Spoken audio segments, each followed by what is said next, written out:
Community gardens. We've all heard about them, but none quite like this one in Bronte.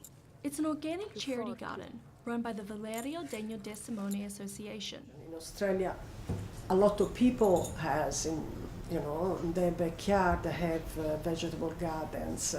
The schools have a lot of vegetable gardens.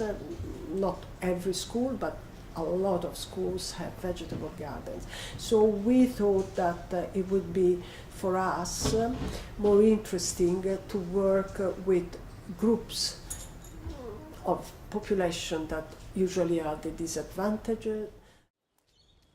A lot of work goes into the project, and planning is needed to make sure that enough vegetables are grown each week. It's been really fun to plan the garden.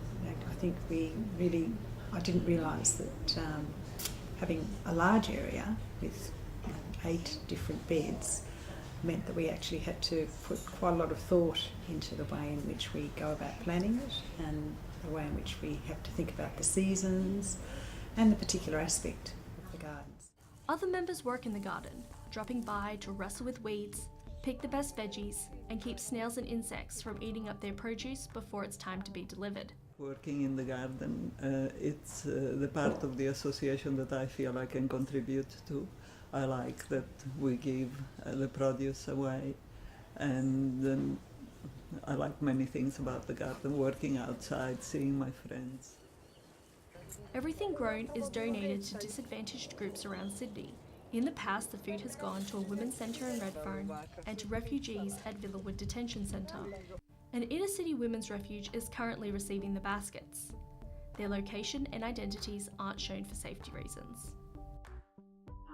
Being on low incomes, or for some people no incomes, you tend to buy things that would last you a longer time. And I guess organic food is at a higher price mark in the shopping centres or in the supermarkets, so people don't tend to get that. They'd be more inclined to get like some rice or some noodles and obviously milk and bread, and then organic would be kind of last on their list.